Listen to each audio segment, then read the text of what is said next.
여긴 노숙자 쉼터가 아닙니다. 당장 나가세요. 서울 외곽에 있는 대한은행 지점. 냄새 난다는 이유로 쫓겨난 80살의 할아버지. 직원들은 코를 막고 비웃었고 지점장은 보안 요원까지 불러 할아버지를 길바닥으로 내쫓았습니다. 모두가 그냥 동네 노숙자라고 생각했습니다. 하지만 아무도 몰랐습니다.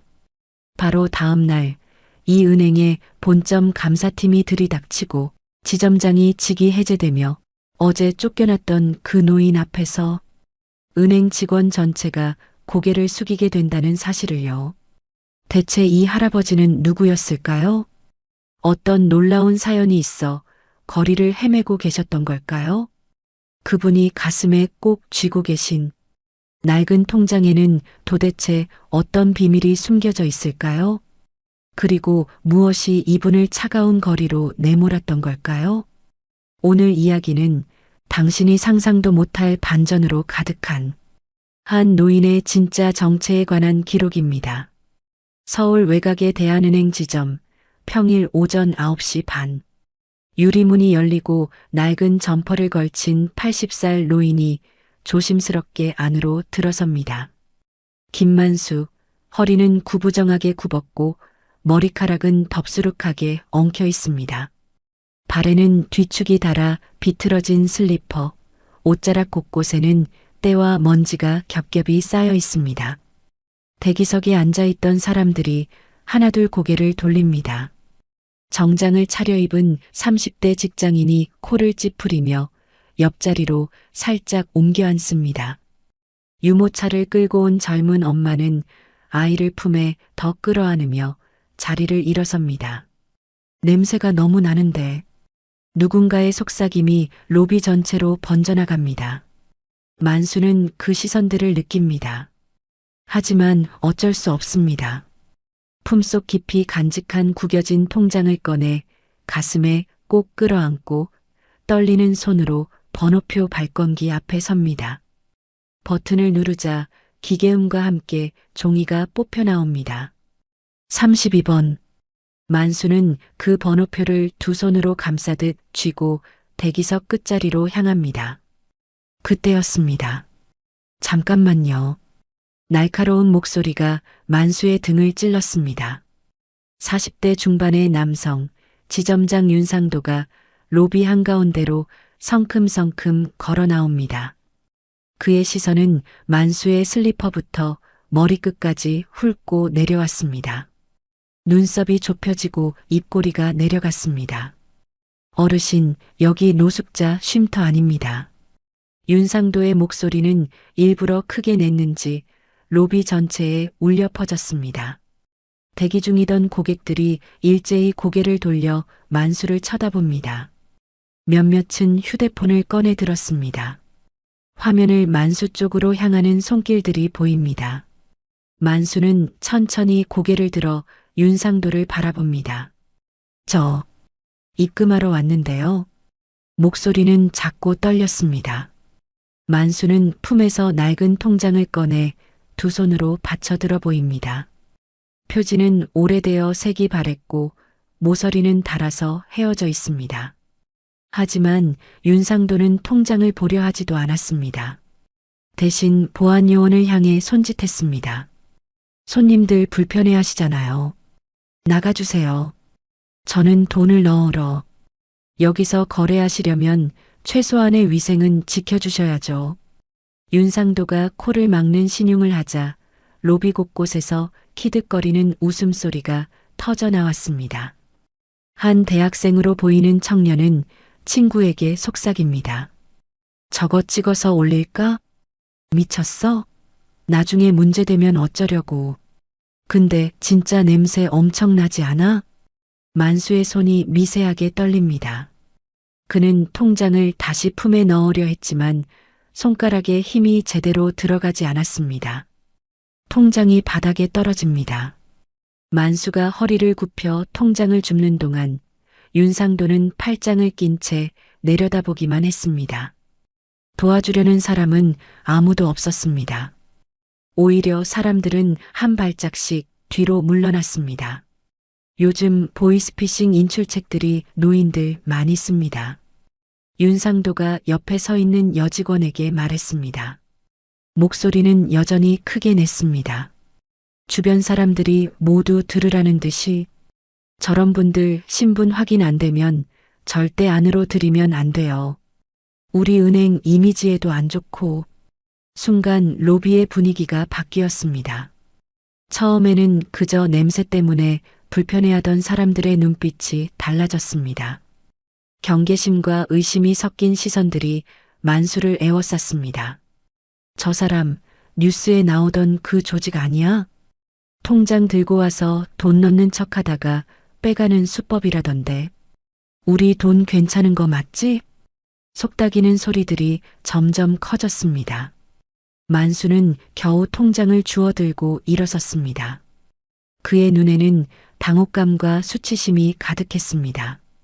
나쁜 짓 하는 거 아닙니다. 그냥 돈 좀 넣으려는 거예요. 이런 상태로는 거래 안 됩니다. 윤상도가 손사래를 치며 말을 잘랐습니다. 다른 데 가시든가 ATM 쓰세요. 여기서는 안 돼요. 보안요원이 다가왔습니다. 50대 남성으로 얼굴에는 미안함이 스쳤지만 직무는 직무였습니다. 어르신, 나가 주셔야겠습니다.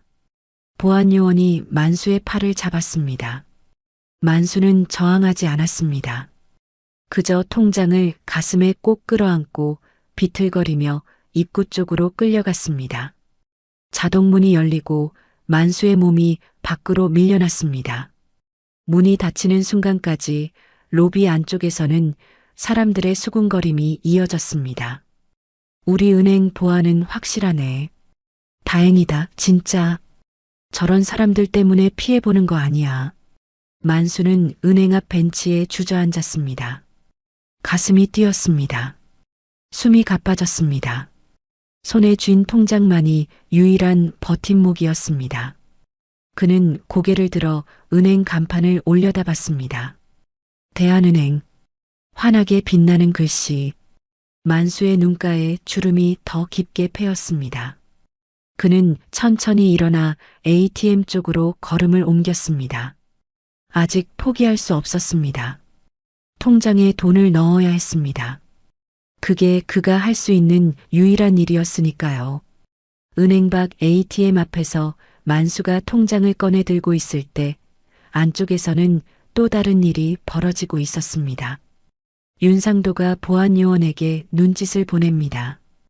보안요원은 고개를 끄덕이며 출입문 쪽으로 이동했습니다. 만수가 다시 들어오지 못하도록 감시하라는 무언의 지시였습니다. 윤상도는 창구 직원들을 향해 턱짓을 했습니다. 20대 후반으로 보이는 여직원 2명이 그의 앞으로 다가왔습니다. 방금 그 어르신 잘 봤죠? 네, 지점장님. 요즘 보이스피싱 인출책들 노인들 많이 쓰니 잘 주시하세요.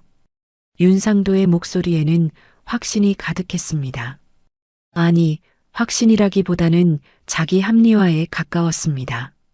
나이 많은 분들 내세워서 경계심 낮추는 수법이에요. 뉴스에서 몇 번이나 나왔잖아요. 여직원 중 한 명이 조심스럽게 물었습니다. 그래도 통장은 가지고 계셨는데요. 그게 더 문제예요. 윤상도가 단호하게 말을 잘랐습니다. 대포 통장일 가능성이 높다는 거죠. 저런 상태로 은행 찾아오는 게 정상입니까? 신분 확인도 안 되는데 함부로 거래해줬다가 나중에 문제되면 누가 책임질 건데요? 직원들은 말없이 고개를 끄덕였습니다. 윤상도의 논리는 얼핏 들으면 그럴듯했습니다. 요즘 금융사기가 얼마나 교묘한지 모두가 알고 있었으니까요. 다음에 또 오면 절대 안으로 들이지 마세요. 바로 제게 보고하고요. 알겠습니다. 직원들이 자리로 돌아가자 윤상도는 휴대폰을 꺼내 단체 채팅방을 열었습니다. 대한은행 지점 직원들이 모두 들어있는 방이었습니다. 그는 잠시 생각하다가 메시지를 입력하기 시작했습니다. 오늘 이상한 노인 한 분 왔었음. 노숙자처럼 보였는데 낡은 통장 들고 거래하려고 함. 보이스피싱 관련 가능성 있어 보여서 일단 출입 제한했음. 다들 주의 바람. 메시지를 보내자마자 답장들이 올라오기 시작했습니다. 요즘 그런 수법 많다던데요. 저도 봤어요. 냄새도 심했고. 혹시 CCTV 캡처 가능한가요? 다른 지점에도 공유해야 할 것 같은데. 윤상도는 만족스러운 표정으로 고개를 끄덕였습니다. 모두가 자신의 판단에 동조하고 있었습니다. 한편 창구 안쪽에서 이 모든 상황을 지켜보던 정나철이 있었습니다. 38살의 나철은 이 은행에서 5년째 일하고 있었습니다. 원래는 정규직 행원이었지만 몇 년 전 실수로 고객 정보를 잘못 입력한 사건 이후 계약직으로 전환됐습니다. 지금은 주로 잡무와 고객 안내를 담당하고 있었습니다. 나철은 유리창 너머로 시디기 앞에 선 만수를 바라봤습니다. 구부정한 어깨, 떨리는 손, 그리고 통장을 소중하게 다루는 모습. 저 어르신 그냥 돈 넣으러 온 것 같은데. 나철의 입에서 작은 중얼거림이 새어나왔습니다. 나철 씨, 뭐라고 했어요? 옆자리 직원이 물었습니다. 아무것도 아니에요. 나철은 고개를 저었습니다. 괜히 말했다가 윤상도에게 찍히면 곤란했습니다. 이미 한 번 밀려난 사람이 또 문제를 일으킬 수는 없었습니다. 하지만 마음 한구석이 불편했습니다. 그때 시디기 앞에서 만수가 통장을 넣으려고 시도하는 모습이 보였습니다. 한 번, 두 번, 세 번. 기계는 계속 통장을 거부했습니다. 만수의 얼굴에 당혹감이 번졌습니다. 주변을 둘러보는 눈빛에는 도움을 구하는 기색이 역력했습니다. 그러나 지나가는 사람들은 그를 피해갔습니다. 어떤 이는 코를 막았고 어떤 이는 휴대폰만 들여다보며 모른 척했습니다. 나철은 자리에서 일어나려다가 멈췄습니다. 윤상도의 시선이 느껴졌기 때문입니다. 나가서 도와드리면 안 되나? 하지만 용기가 나지 않았습니다. 바로 그때였습니다. 시디기 옆에 서 있던 30대 직장인이 만수를 힐끗 보더니 옆 사람에게 말했습니다. 저런 통장으로 또 사고 치는 거 아닌가 몰라. 목소리는 작았지만 만수에게까지 들릴 만큼 컸습니다. 만수의 손이 멈췄습니다. 그는 천천히 통장을 빼내 품속에 넣었습니다. 은행 안쪽 창구 직원 한 명이 컴퓨터 화면을 들여다보고 있었습니다. 20대 후반의 여직원, 이름은 박수진이었습니다. 수진은 방금 전 시디기에서 시도된 거래 내역을 조회하고 있었습니다.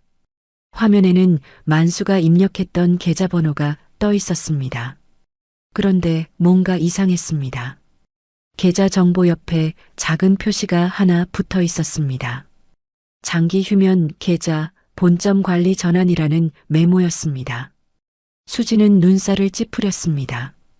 휴면 계좌를 왜 계속 쓰려고 하지? 그녀는 지난주에 받았던 금융사기 예방 교육을 떠올렸습니다. 강사가 했던 말이 귓가에 맴돌았습니다. 보이스피싱 조직은 최근 새로운 수법을 쓰고 있습니다. 오래된 휴면 계좌를 다시 활성화시켜서 자금을 세탁하는 거죠. 특히 고령 명의자의 계좌를 노립니다. 본인 확인이 어렵고 의심받기 쉽지 않으니까요. 수진의 머릿속에서 퍼즐 조각들이 맞춰지기 시작했습니다. 노숙자처럼 보이는 노인, 낡은 통장, 반복되는 입금 시도, 휴면 계좌. 혹시 수진은 윤상도가 올린 단체 채팅방 메시지를 다시 확인했습니다. 그리고 자신도 메시지를 입력했습니다. 지점장님, 방금 시디기 거래 내역 확인했는데 휴면 계좌예요. 교육 때 들었던 자금 세탁 패턴이랑 비슷한 것 같습니다. 곧바로 답장이 왔습니다. 좋은 지적입니다. 역시 수상하네요. CCTV 영상 확보해 두세요. 필요하면 본점 준법 감시팀에 보고할 수도 있으니까. 네, 알겠습니다. 채팅방에는 다른 직원들의 메시지도 이어졌습니다. 이거 심각한 거 아닌가요? 경찰 신고해야 하는 거 아니에요? 문제 생기면 우리 지점 다 책임져야 되는데. 분위기가 점점 과열되고 있었습니다. 나철은 채팅방 내용을 보며 고개를 저었습니다. 뭔가 잘못 흘러가고 있다는 느낌이 들었습니다. 하지만 그는 아무 말도 하지 않았습니다. 할 수도 없었습니다. 밖에서 만수는 시디기를 포기하고 천천히 걸어가고 있었습니다. 그의 뒷모습은 더없이 작고 쓸쓸해 보였습니다. 윤상도는 창밖을 보며 팔짱을 꼈습니다. 저 노인, 그냥 지나가는 노인이 아닐 수도 있어. 그는 속으로 중얼거렸습니다. 혹시 누가 뒤에서 조종하는 건 아닐까? 조직이 있는 건 아닐까? 의심은 확신으로, 확신은 편견으로 굳어져 갔습니다. 은행 안쪽 공기는 점점 더 차갑고 날카로워졌습니다. 그리고 아무도 몰랐습니다. 자신들이 지금 얼마나 큰 실수를 저지르고 있는지, 냄새 난다고, 이상하다고, 수상하다고 내쫓은 그 노인이 누구인지. 만수는 멀어져가는 은행 간판을 뒤로 한 채 무거운 발걸음을 옮겼습니다. 손에 쥔 통장만이 유일한 증거였습니다. 자신이 한때 이곳과 연결되어 있었다는 그 희미한 증거. 대한은행 밖 ATM 앞. 만수는 다시 한번 통장을 기계에 넣어봅니다. 손가락 끝이 떨렸습니다. 오래된 통장은 구겨지고 낡아서 기계가 인식하기 어려운 상태였습니다. 삑, 삑. 기계음이 울리고 화면에 빨간 글씨가 떴습니다. 통장 인식 불가. 다시 시도해 주십시오. 만수는 통장을 빼내 손바닥으로 펴봅니다. 구겨진 부분을 조심스럽게 펴고 표면에 묻은 먼지를 옷소매로 닦아냅니다. 그리고 다시 넣어봅니다. 삑, 삑. 똑같은 소리, 똑같은 메시지. 만수의 이마에 땀이 맺혔습니다. 주변 사람들의 시선이 느껴졌습니다. 세 번째 시도. 이번에는 통장이 조금 더 깊숙이 들어갔습니다.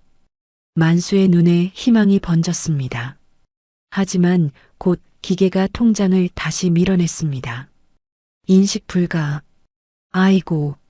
만수의 입에서 작은 신음이 새어나왔습니다. 그때 뒤에 서 있던 누군가 말했습니다.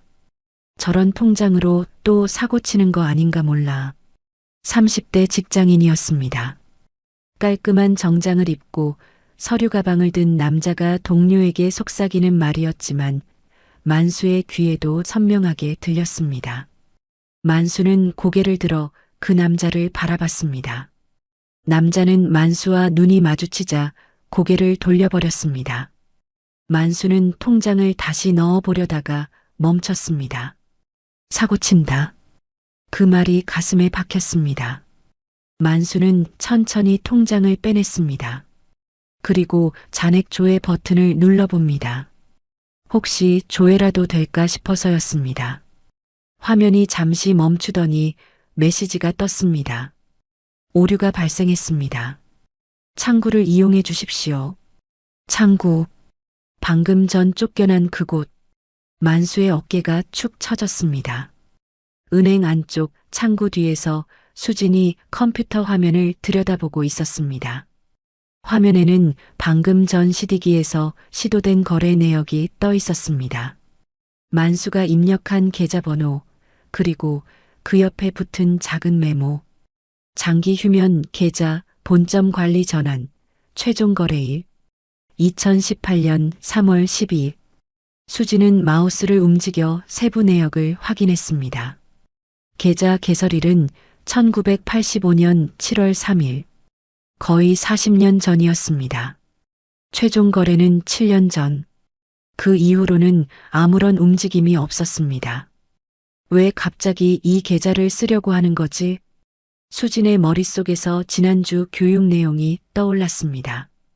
보이스피싱 조직의 새로운 수법. 오래된 휴면, 계좌 재활용. 특히 고령자명의 계좌를 노립니다. 수지는 입술을 깨물었습니다. 교육 자료에 나왔던 패턴이랑 똑같잖아. 그녀는 다시 단체 채팅방을 열었습니다. 지점장님, 조금 전 시디기 거래 기록 보니까 2018년 이후 7년간 거래 내역이 없는 휴면 계좌예요. 갑자기 활성화 시도하는 건 명백히 의심스러운 패턴입니다. 답장은 금방 왔습니다. 역시 그렇군요. CCTV 영상 확보해 두세요. 본점 준법 감시팀에 사전 보고 올려야 할 것 같습니다. 채팅방에 다른 메시지들이 쏟아졌습니다. 이거 큰일 아닌가요? 우리 지점에서 사고 나면 다들 책임져야 되는 거 아닌가요? 지점장님이 잘 막으신 것 같아요. 수지는 휴대폰을 내려놓고 다시 창밖을 봤습니다. 만수는 여전히 ATM 기기 앞에 서 있었습니다. 통장을 품에 넣었다가 다시 꺼내기를 반복하고 있었습니다. 그 모습을 보던 수진의 가슴 한쪽이 조금 불편했습니다. 하지만 규정은 규정이니까. 그녀는 고개를 저으며 시선을 돌렸습니다. 나철은 자기 자리에서 이 모든 상황을 지켜보고 있었습니다. 단체 채팅방 메시지들, 수진의 보고, 윤상도의 지시, 그리고 창밖의 만수. 뭔가 이상한데 나철의 직감이 속삭였습니다. 저 노인은 범죄자처럼 보이지 않았습니다. 그냥 도움이 필요한 사람처럼 보였습니다. 하지만 나철은 아무 말도 하지 않았습니다. 5년 전 그가 실수로 고객 정보를 잘못 입력했을 때를 떠올렸습니다. 그때 아무도 그를 감싸주지 않았습니다. 모두가 책임을 그에게 떠넘겼습니다. 결국 그는 정규직에서 계약직으로 밀려났습니다. 괜히 나섰다가 또 밉보이면 나철은 입을 다물었습니다. ATM 기기 앞에서 만수는 마지막으로 한 번 더 시도해 봅니다. 통장을 넣고 비밀번호를 누르고 입금 버튼을 누릅니다. 하지만 화면은 변함없이 차갑게 대답했습니다. 거래 불가. 창구를 이용해 주십시오. 만수는 천천히 통장을 빼냈습니다. 주변 사람들은 여전히 그를 피해갔습니다. 코를 막는 사람, 휴대폰만 보는 사람, 빨리 지나가려는 사람들. 만수는 통장을 다시 품속 깊이 넣었습니다. 그리고 천천히 발걸음을 옮겼습니다. 대한은행 간판이 점점 멀어졌습니다. 환하게 빛나는 글씨가 등 뒤로 사라져갔습니다. 만수의 발걸음은 무거웠습니다. 슬리퍼 밑창이 바닥을 끌리는 소리만이 정막을 채웠습니다. 은행 안에서는 아무도 그가 떠나는 걸 보지 못했습니다. 아니, 보려 하지 않았습니다. 그저 자신들의 판단이 옳다고 믿으며 서로의 의심을 확인시켜주고 있었습니다. 만수는 버스 정류장 쪽으로 걸어갔습니다. 통장을 품에서 꺼내 다시 한번 들여다봤습니다. 낡고 헤어진 종이. 하지만 그에게는 마지막 끈이었습니다. 세상과 자신을 이어주는 유일한 증거. 만수는 통장을 가슴께로 끌어안았습니다. 그리고 멀리 보이는 지하철역을 향해 다시 걸음을 옮겼습니다. 밤 11시 반. 지하철 종착역에 마지막 열차가 들어왔습니다. 문이 열리고 지친 사람들이 쏟아져 나왔습니다. 직장인들, 학생들, 늦은 시간까지 일한 사람들. 그들은 계단을 오르거나 택시를 잡으러 서둘렀습니다. 집으로 돌아가는 사람들이었습니다. 역 안은 금방 텅 비었습니다. 형광등 불빛만이 차갑게 플랫폼을 비추고 있었습니다. 구석 벤치에 만수가 앉아 있었습니다. 낡은 점퍼를 몸에 두르고 작은 보따리를 옆에 놓았습니다. 보따리 안에는 오늘 주운 빈 캔 몇 개와 페트병이 들어 있었습니다. 만수는 품에서 통장을 꺼냈습니다. 표지를 쓰다듬었습니다. 손가락 끝으로 글씨를 따라갔습니다. 대한은행. 바른 글씨. 하지만 만수에게는 이 통장만이 남아 있었습니다. 통장을 펼쳤습니다. 첫 페이지에는 손글씨가 적혀 있었습니다. 우리 민지 장학금 통장. 엄마가 또박또박 정성스럽게 쓴 글씨. 만수의 손가락이 그 글씨 위를 천천히 따라갔습니다. 여보. 작은 속삭임이 새어나왔습니다. 통장 안쪽 페이지들을 넘겼습니다. 오래된 거래 내역들. 입금, 입금, 또 입금. 출금은 거의 없었습니다. 딸을 위해 아내가 조금씩 모았던 흔적들이었습니다. 만수의 눈가에 물기가 맺혔습니다. 역 구내 방송이 울려 퍼졌습니다. 열차 운행이 종료되었습니다. 승객 여러분께서는 기계음 같은 목소리가 텅 빈 역사를 채웠습니다. 모두 집으로 돌아가라는 안내였습니다. 하지만 만수에게는 돌아갈 집이 없었습니다. 아니, 정확히는 돌아가고 싶지 않았습니다. 그때 멀리서 발소리가 들렸습니다. 영무원이 다가오고 있었습니다. 어르신, 오늘도 여기서 주무실 거예요? 만수는 천천히 고개를 들었습니다. 네. 매일 이러시면 안 되는데. 쉼터라도 가시지 그러세요. 거기 가시면 따뜻하게 주무실 수 있어요. 영무원은 진심으로 걱정하는 표정이었습니다. 하지만 만수는 고개를 저었습니다. 괜찮습니다. 따뜻한 데서 주무셔야 건강하시죠. 저는 그럴 자격이 없습니다. 만수의 목소리는 작았지만 단호했습니다. 영무원은 그 말의 의미를 이해하지 못했습니다. 하지만 더 이상 묻지 않았습니다. 그럼 조심하세요. 너무 추우면 역 안쪽으로라도 들어오시고요. 고맙습니다. 영무원이 떠나고 만수는 다시 혼자가 되었습니다. 벤치는 차갑고 딱딱했습니다. 하지만 만수는 이 불편함이 당연하다고 느꼈습니다.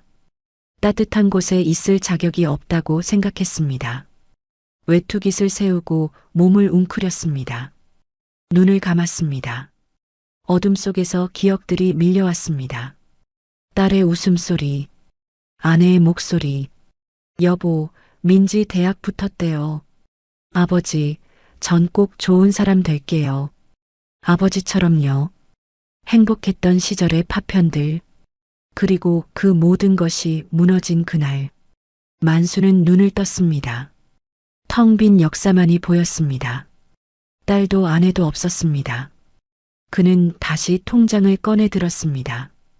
형광등 불빛 아래서 통장을 들여다봤습니다. 아내의 손글씨, 딸을 위해 정성스럽게 모았던 돈. 하지만 이제 그 돈을 쓸 사람은 없었습니다. 만수의 가슴이 조여왔습니다. 내가 지켜주지 못해서 나 때문이야. 다 나 때문이야. 중얼거림이 새어나왔습니다. 만수는 통장을 닫았습니다. 그리고 외투 안쪽 깊숙한 곳에 통장을 밀어 넣었습니다. 심장 가까이 아내와 딸의 마지막 흔적을. 벤치에 누웠습니다. 차가운 금속이 등을 눌렀습니다. 아팠습니다. 하지만 만수는 이 아픔이 필요했습니다. 따뜻한 곳에 있어서는 안 된다고 생각했습니다. 가족을 지키지 못한 자신이 편안할 자격은 없다고 믿었습니다. 내일 다시 가봐야지. 작은 다짐. 통장에 돈을 넣어야 했습니다. 오늘 주운 캔으로 번 5,000원을 아내가 만든 이 통장에. 그게 그가 할 수 있는 유일한 일이었습니다. 세상과 그리고 잃어버린 가족과 연결되어 있다는 걸 확인하는 유일한 방법이었습니다. 만수는 눈을 감았습니다. 얕은 잠 속으로 빠져들었습니다. 종착역은 고요했습니다. 벤치 위의 만수는 점점 작아졌습니다. 구부정한 어깨, 움츠린 몸. 하지만 그의 손은 여전히 가슴팍을 누르고 있었습니다. 통장이 있는 곳을, 아내가 남긴 마지막 사랑을, 딸을 향한 마지막 희망을. 그렇게 밤은 깊어갔습니다. 새벽 5시, 하늘은 아직 어둡고 거리에는 사람이 없었습니다. 만수는 종착역 벤치에서 일어났습니다. 몸이 뻐근했습니다. 허리를 펴려 하자 관절에서 소리가 났습니다. 보따리를 챙기고 천천히 걸음을 옮겼습니다. 골목 어귀에 놓인 쓰레기 봉투들. 만수는 조심스럽게 봉투를 열어 안을 들여다봤습니다. 빈 페트병 2개를 꺼내 자루에 넣었습니다. 다음 골목으로 이동했습니다. 공원 쓰레기통 옆에 버려진 캔들을 하나씩 주워 담았습니다. 손이 시렸습니다. 장갑도 없이 차가운 캔을 만지니 손가락 끝이 얼얼했습니다. 하지만 멈출 수 없었습니다. 오늘도 통장에 돈을 넣어야 했으니까요. 1시간 반을 돌아다닌 끝에 자루가 반쯤 찼습니다. 만수는 손수레를 끌며 고물상으로 향했습니다. 어르신, 또 오셨네요. 고물상 주인이 자루를 받아 저울에 올렸습니다. 오늘은 5,000원 나오네요. 주인이 1,000원짜리 5장을 꺼냈습니다. 만수는 두 손으로 돈을 받았습니다. 고맙습니다. 누군가에게는 커피 한 잔 값이지만 만수에게는 새벽부터 2시간 동안 걸어다닌 대가였습니다. 만수는 돈을 주머니에 넣고 품속 깊이 간직한 통장을 만져봤습니다. 여보, 오늘도 조금 모았소. 만수는 속으로 중얼거렸습니다. 대한은행까지 2시간을 걸어야 했습니다. 버스비가 아까웠습니다. 길을 걷는 동안 만수는 생각했습니다. 왜 굳이 그 지점만 가는 걸까? 하지만 이유가 있었습니다. 그 지점은 아내와 함께 처음 통장을 만든 곳이었습니다. 딸이 태어나고 조금씩 돈을 모으기 시작했던 그 은행이었습니다. 민지 장학금 통장 만들어요. 이 아이가 대학 갈 때까지요. 아내의 목소리가 들리는 것 같았습니다. 만수는 고개를 저었습니다. 그 기억들이 가슴을 조여왔습니다. 8시 반. 만수는 대한은행 앞에 도착했습니다. 은행 문은 아직 열리지 않았습니다. 만수는 벤치에 앉아 기다렸습니다. 품에서 통장을 꺼냈습니다. 아내의 글씨. 만수는 손가락으로 그 글씨를 쓰다듬었습니다. 만수의 목소리가 떨렸습니다. 눈가에 물기가 맺혔습니다. 그때 은행 맞은편 분식집 창가. 어제도 보였던 양복 차림의 남자가 앉아 있었습니다. 남자는 신문을 펼쳐들고 있었지만 시선은 만수를 향해 있었습니다. 남자의 얼굴에는 복잡한 감정이 스쳐 지나갔습니다. 안타까움, 걱정, 그리고 무언가 더. 남자는 휴대폰을 꺼내 조용히 통화를 했습니다. 네, 본부장님. 오늘도 같은 장소에 계십니다. 아직 접근하지 마. 지난번처럼 놀라서 사라지시면 안 돼. 계속 지켜만 봐. 하지만 회장님 상태가. 알아. 나도 마음 아프다. 하지만 서두르면 안 돼. 1년 넘게 찾아다닌 거 알지? 이번엔 절대 놓치면 안 돼. 알겠습니다. 남자는 통화를 끊고 다시 만수를 바라봤습니다. 만수는 여전히 통장을 들여다보고 있었습니다. 그 모습이 남자의 가슴을 아프게 했습니다. 회장님, 제발 저를 알아봐 주십시오. 남자의 눈가도 붉어졌습니다. 9시가 되었습니다. 은행 문이 열렸습니다. 만수는 천천히 일어났습니다. 통장을 품에 넣고 주머니 속 5,000원을 확인했습니다. 은행 쪽으로 걸음을 옮겼습니다. 하지만 입구에서 멈췄습니다. 어제 일이 떠올랐습니다. 사람들의 눈빛, 지점장의 차가운 말투, 보안요원의 손길. 오늘도 쫓겨날까? 두려움이 밀려왔습니다. 하지만 만수는 고개를 들었습니다. 그래도 가야 했습니다. 이 통장에 돈을 넣어야 했습니다. 그게 아내와의 약속이었으니까요. 만수는 천천히 은행 문을 밀었습니다. 문이 열리고 다시 한번 시선들이 쏟아졌습니다. 대한은행 로비. 만수가 들어서자 사람들의 시선이 일제히 쏠렸습니다. 어제와 똑같은 반응이었습니다. 코를 막는 사람, 자리를 옮기는 사람, 휴대폰을 꺼내는 사람. 만수는 고개를 숙이고 번호표 발권기 앞으로 갔습니다. 손을 뻗어 버튼을 누르려는 순간이었습니다. 잠깐만요. 윤상도의 목소리였습니다. 어제보다 더 날카로웠습니다. 어르신, 어제 말씀드렸죠. 여기서는 거래 안 된다고요. 만수는 천천히 고개를 들었습니다. 저는 그냥 돈 넣으러 ATM 기기 쓰세요. 창구는 안 됩니다. 윤상도의 태도는 단호했습니다. 어제보다 더 경계하는 눈빛이었습니다. 만수는 주머니에서 1,000원짜리 5장을 꺼냈습니다. 구겨진 돈이었습니다. 이거 넣고 싶은데요. 은행 밖에 있는 기계에서 하시라고요. 은행 전체에 이 이상한 냄새는 대체 뭐냐고. 어제도 안 됐습니다. 통장이 낡아서요. 그건 할아버지 사정이고요. 얼른 나가세요. 윤상도가 얼굴을 심하게 찌푸리며 말했습니다.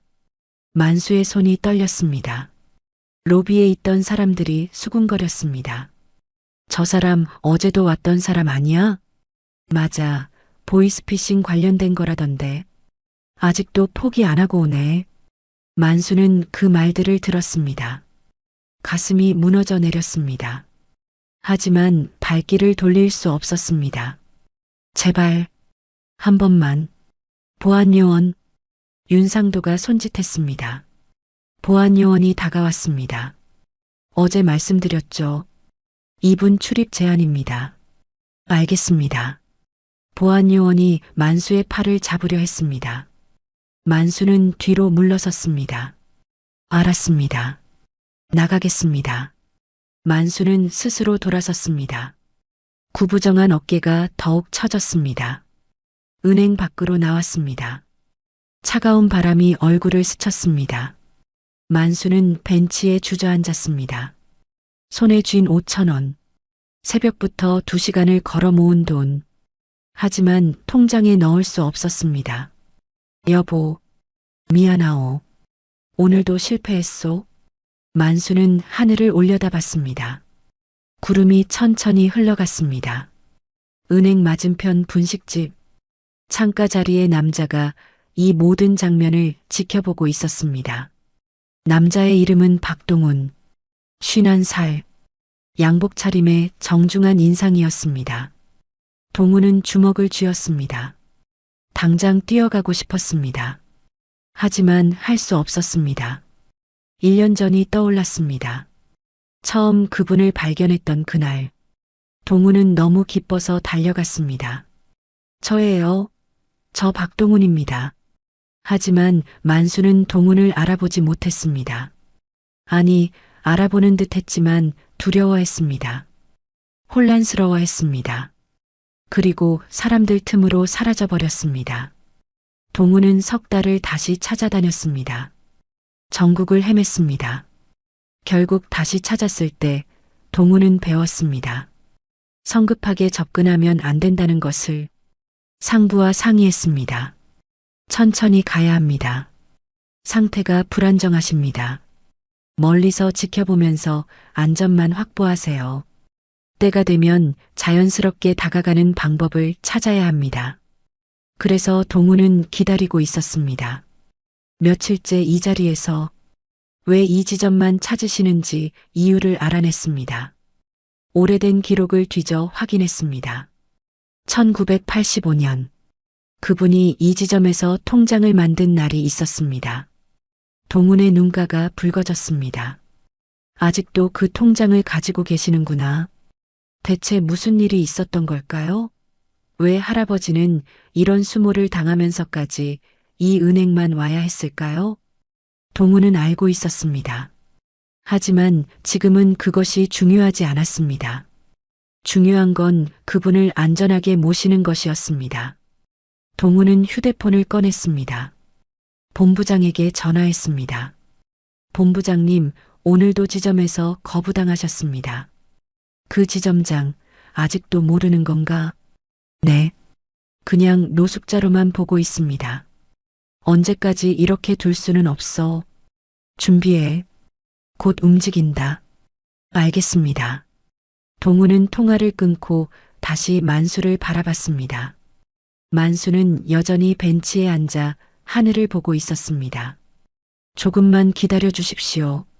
제가 곧 모시러 가겠습니다. 동우는 조용히 눈물을 닦았습니다. 대한은행 지점 오후 2시 윤상도는 본점 준법 감시팀과 통화 중이었습니다. 네, 맞습니다. 사흘째 같은 노인이 반복적으로 방문하고 있습니다. 전화 너머 목소리가 물었습니다. 계좌 정보 확인했습니까? 네. 1985년 개설된 장기 휴면 계좌입니다. 7년간 거래 내역이 전혀 없었고요. 의심스럽네요. 혹시 명의자 본인 확인은? 윤상도는 잠시 망설였습니다. 그게 신분증 제시를 거부했습니다. 사실은 아니었습니다. 윤상도는 신분증을 요구하지도 않았습니다. 처음부터 만수를 범죄자로 단정 지었으니까요. 그럼 더 조심해야죠.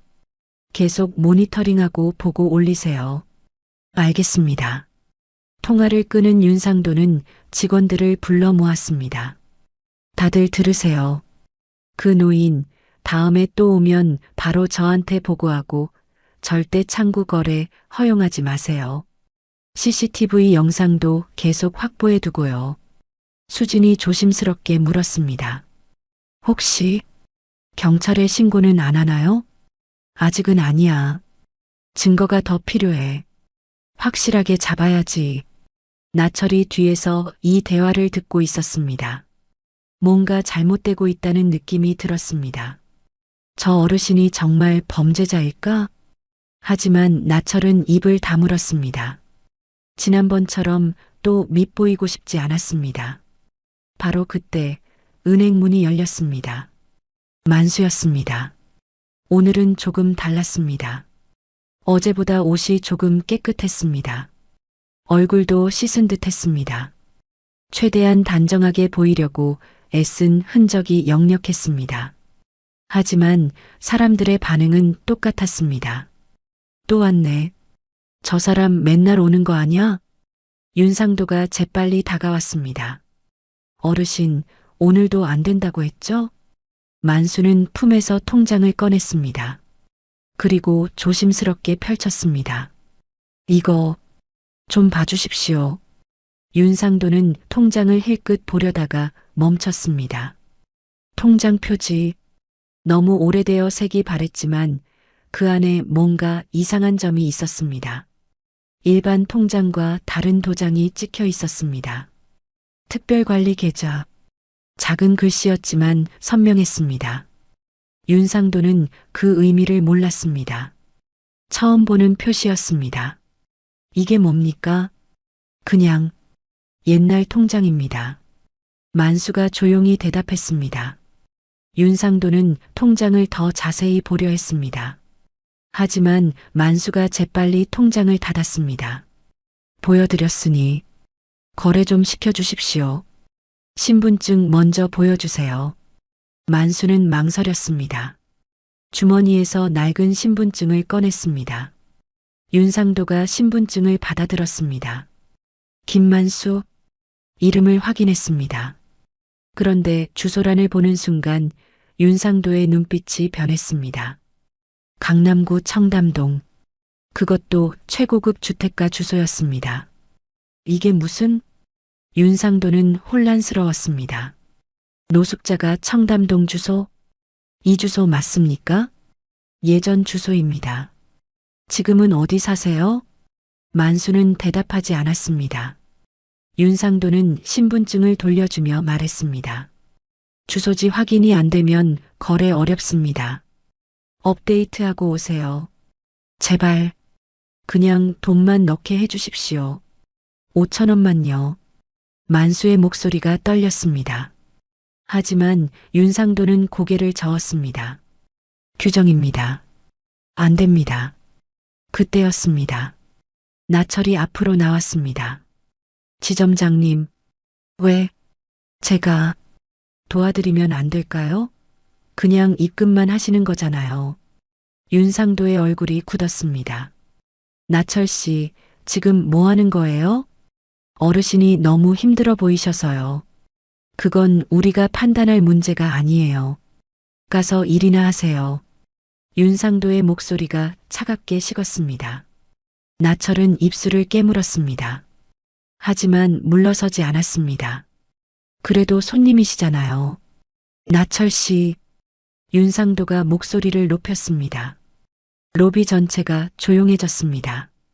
지금 상사 명령 거부하는 겁니까? 계약직 주제에? 나철의 얼굴이 창백해졌습니다. 만수가 나철의 팔을 잡았습니다. 괜찮습니다. 젊은이, 나 때문에 일자리 잃으면 안 되지. 나철은 만수를 바라봤습니다. 만수의 눈에는 체념이 가득했습니다. 죄송합니다, 어르신. 나철은 고개를 숙이고 돌아섰습니다. 만수는 천천히 은행 밖으로 나갔습니다. 윤상도는 팔짱을 끼고 그 뒷모습을 지켜봤습니다. 뭔가 이상해. 청담동 주소에 특별관리 계좌 도장? 하지만 곧 고개를 저었습니다. 설마 그냥 옛날 잘 살던 사람이 망한 거겠지. 윤상도는 사무실로 돌아갔습니다. 하지만 그는 몰랐습니다. 자신이 방금 쫓아낸 그 노인이 누구인지, 그 통장에 찍힌 특별관리 계좌 도장이 무엇을 의미하는지, 그리고 자신의 모든 행동이 CCTV에 고스란히 기록되고 있다는 사실을. 은행 맞은편 동우는 모든 것을 지켜보고 있었습니다. 그의 손에는 휴대폰이 쥐어져 있었습니다. 녹화 버튼이 켜져 있었습니다. 이제 됐습니다, 본부장님. 증거 확보했습니다. 동훈의 목소리는 차가웠습니다.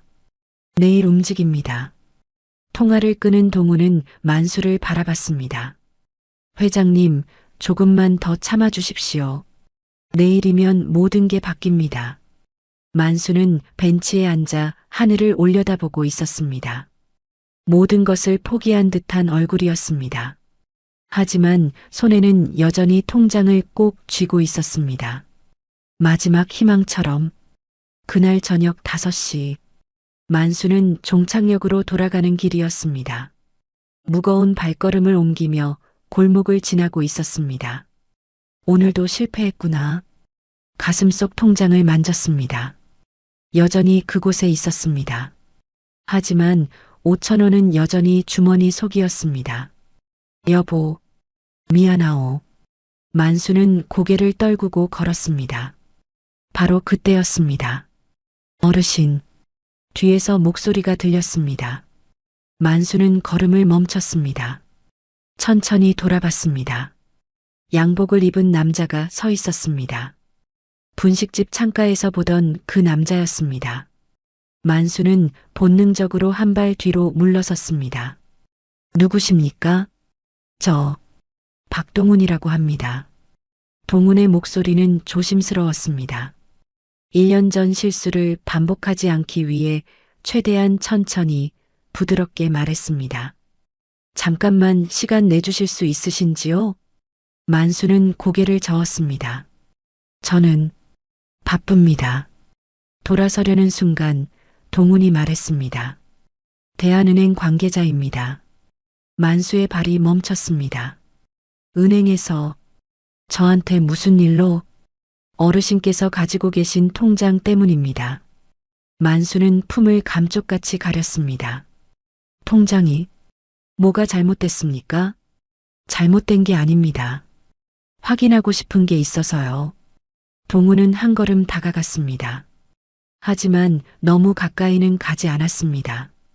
혹시 김만수님 맞으십니까? 만수의 몸이 굳었습니다. 네.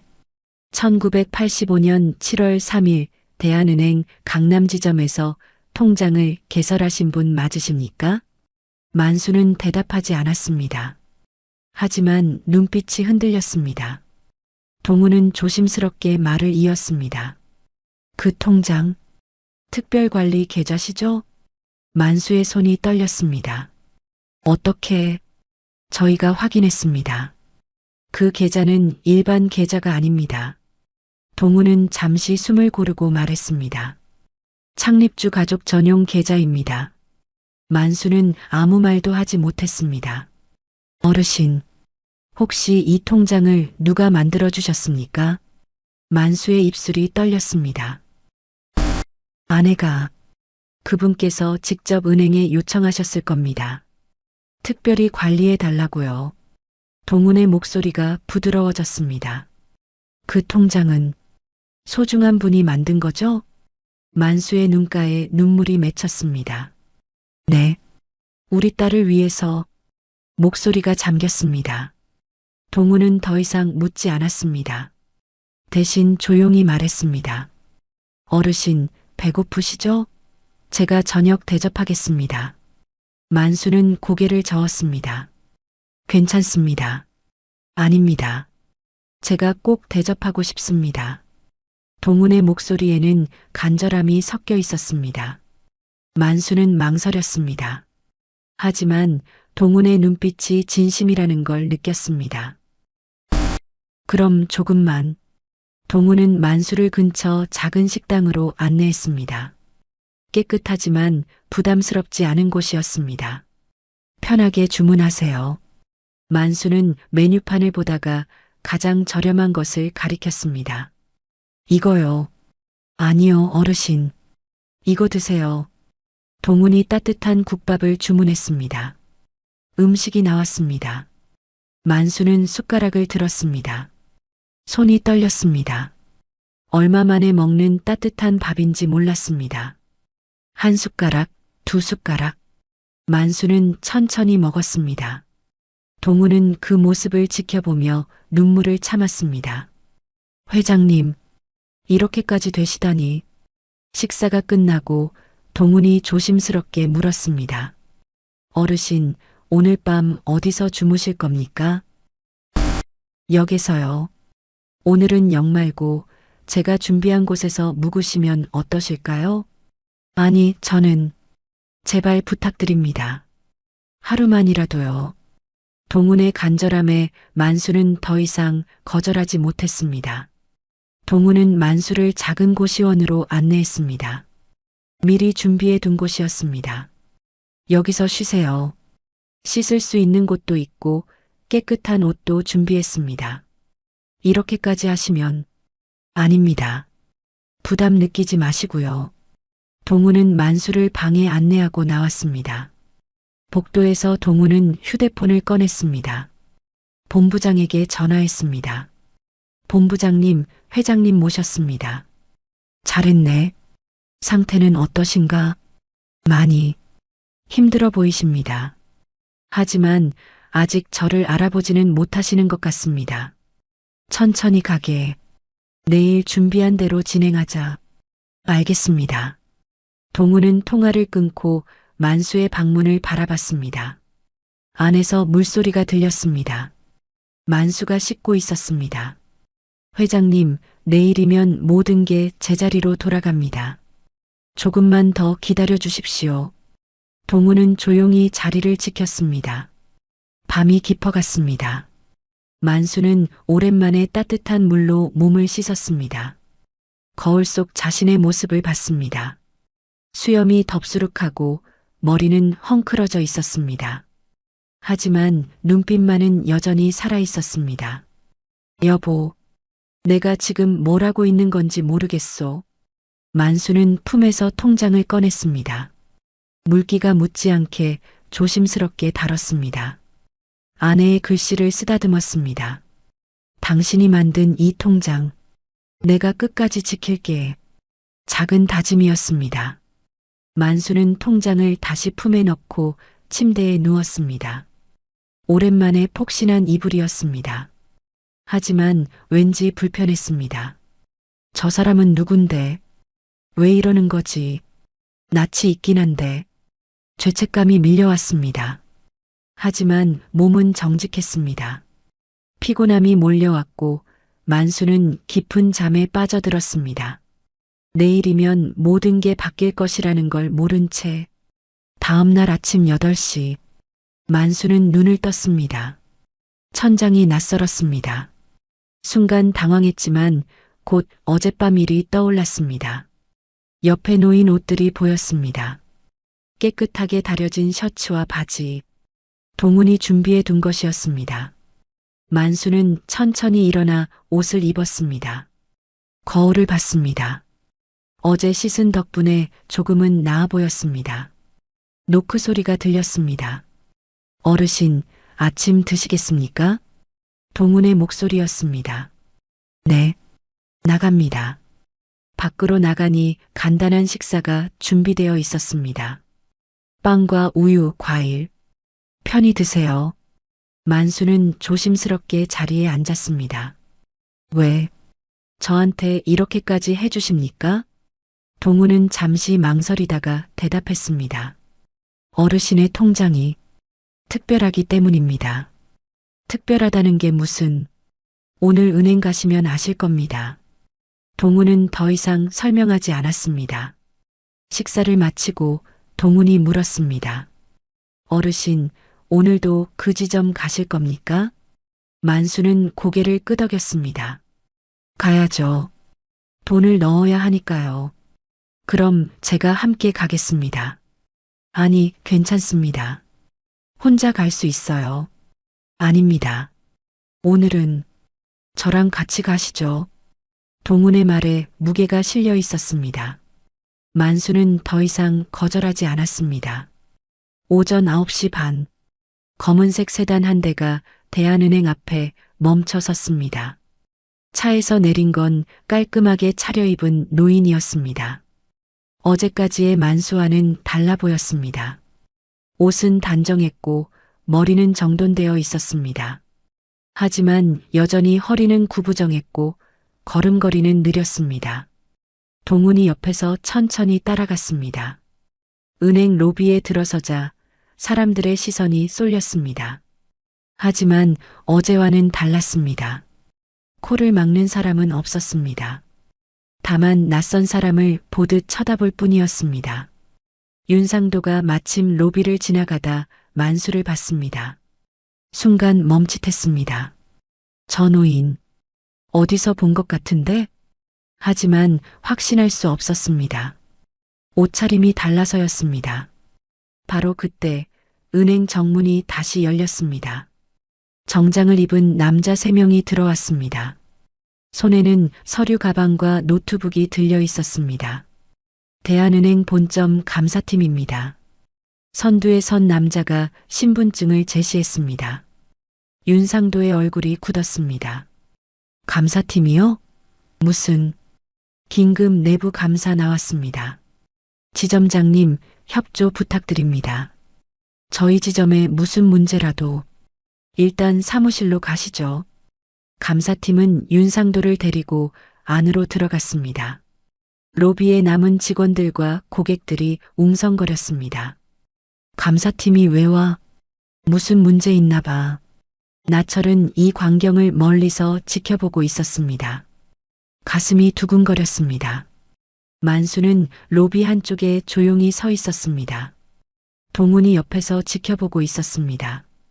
조금만 기다리세요. 동훈이 작게 속삭였습니다. 사무실 안. 윤상도는 책상 앞에 앉았습니다. 감사팀원들이 서류를 펼쳤습니다. 지점장님, 최근 3개월간 고액 거래 내역 제출 부탁드립니다. 네. 그런데 갑자기 이게 무슨...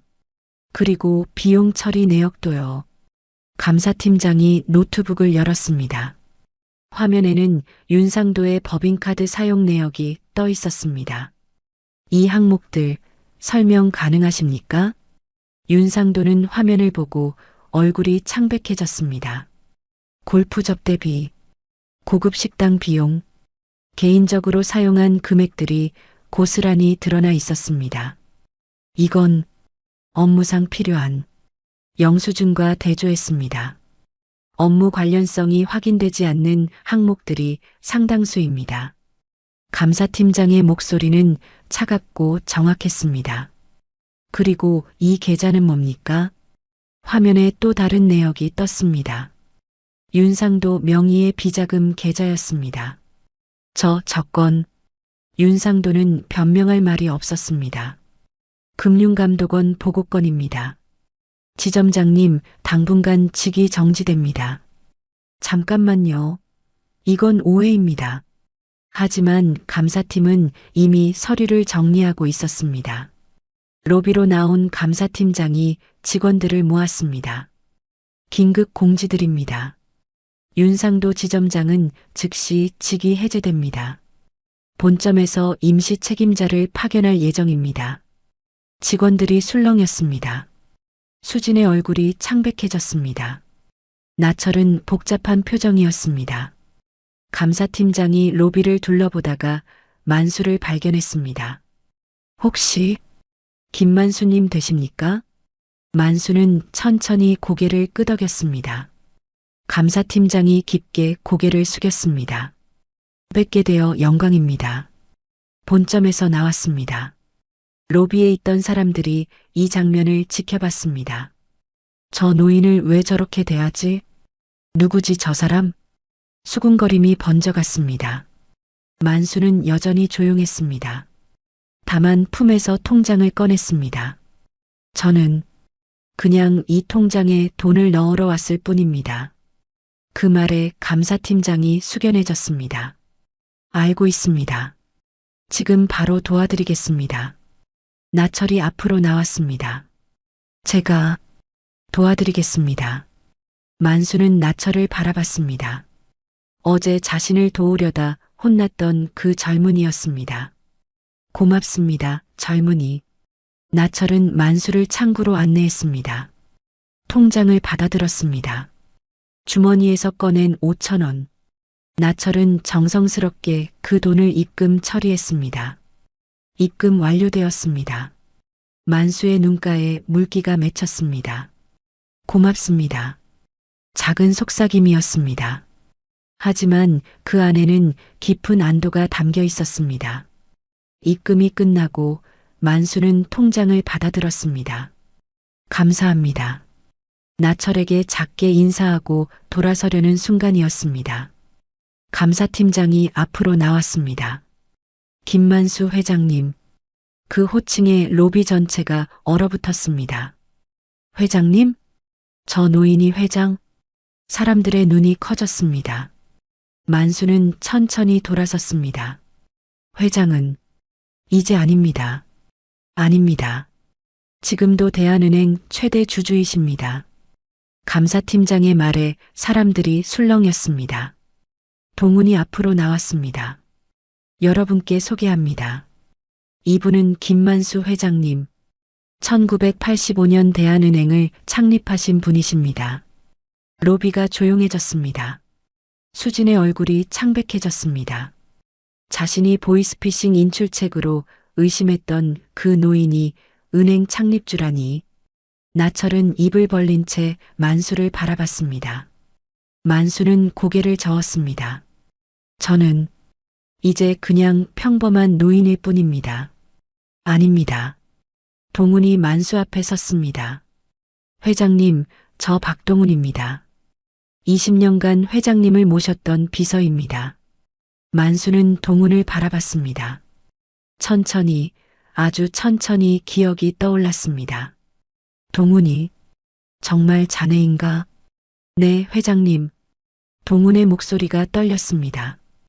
1년 4개월 만입니다. 회장님을 다시 뵌지. 만수의 눈가에 물기가 맺혔습니다. 1년 넘게 전국을 찾아다녔습니다. 회장님을 모시기 위해서요. 왜? 나 같은 사람을. 회장님은 우리에게 아버지 같은 분이셨습니다. 동훈이 한 걸음 다가갔습니다.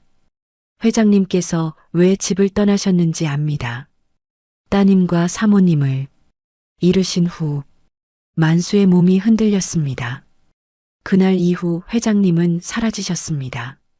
아무 말씀도 없이 동훈의 목소리가 잠겼습니다. 저희는 회장님을 찾기 위해 실종 신고를 했습니다. 전국에 수배를 돌렸습니다. 만수는 고개를 떨구었습니다. 미안하네. 걱정 끼쳐서. 아닙니다. 회장님께서 얼마나 힘드셨을지 저희가 감히 상상할 수 없습니다. 동훈이 만수의 손을 잡았습니다. 하지만 이제 돌아오십시오. 회장님을 기다리는 사람들이 있습니다.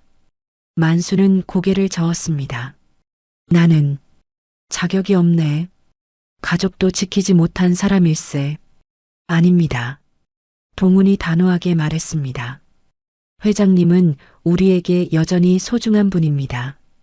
돌아가신 분들도 회장님이 이렇게 지내시는 걸 원하지 않으실 겁니다.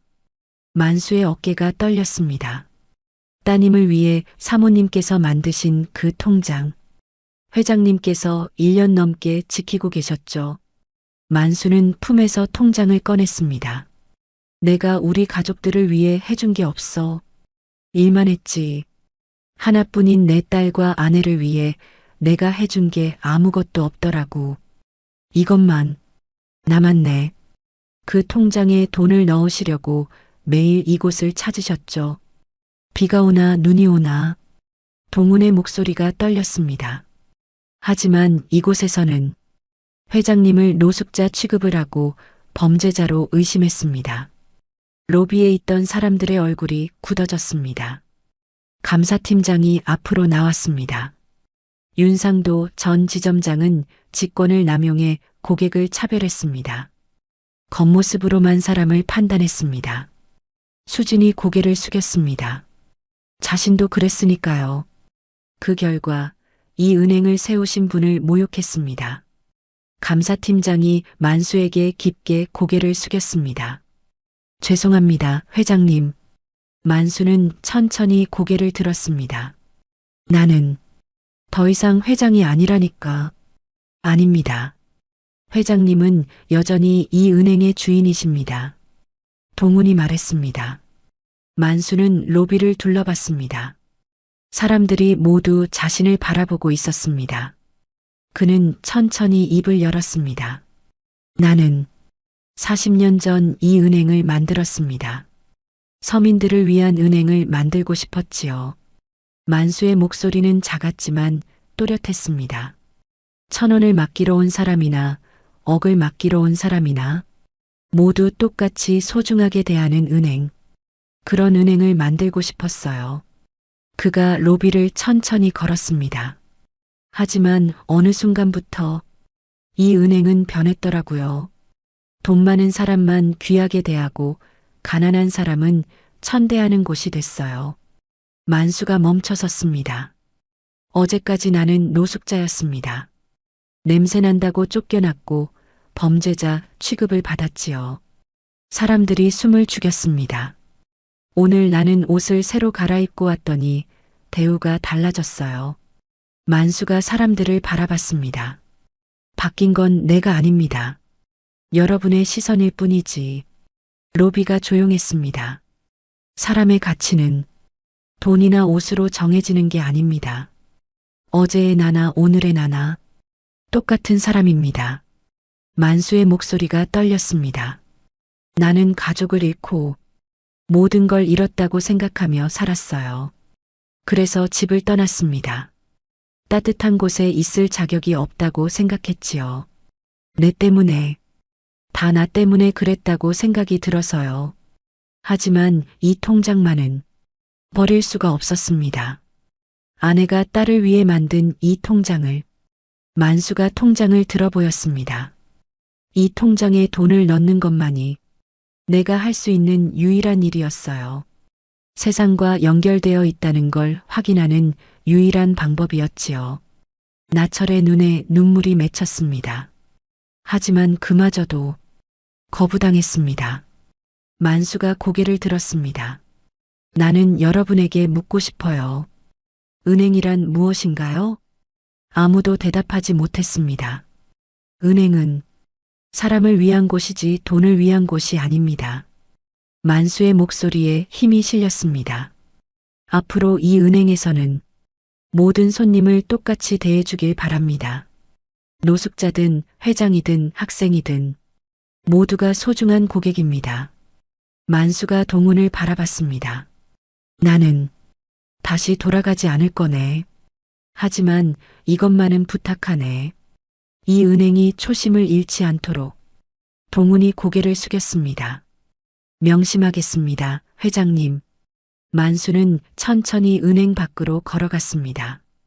동훈이 따라갔습니다. 회장님, 어디 가십니까? 집에 가야지. 이제 돌아갈 때가 된 것 같네. 만수가 하늘을 올려다봤습니다. 여보, 민지야. 이제 아빠 집으로 돌아간다. 동훈은 조용히 만수를 따랐습니다.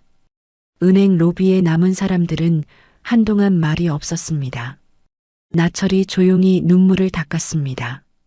변화는 그날부터 시작되었습니다. 오늘 이야기가 여러분의 마음에 작은 울림을 드렸다면 앞으로도 여러분의 나날에 따뜻한 위로가 될 이야기들로 찾아뵐 수 있도록 좋아요와 구독을 꼭 눌러주세요.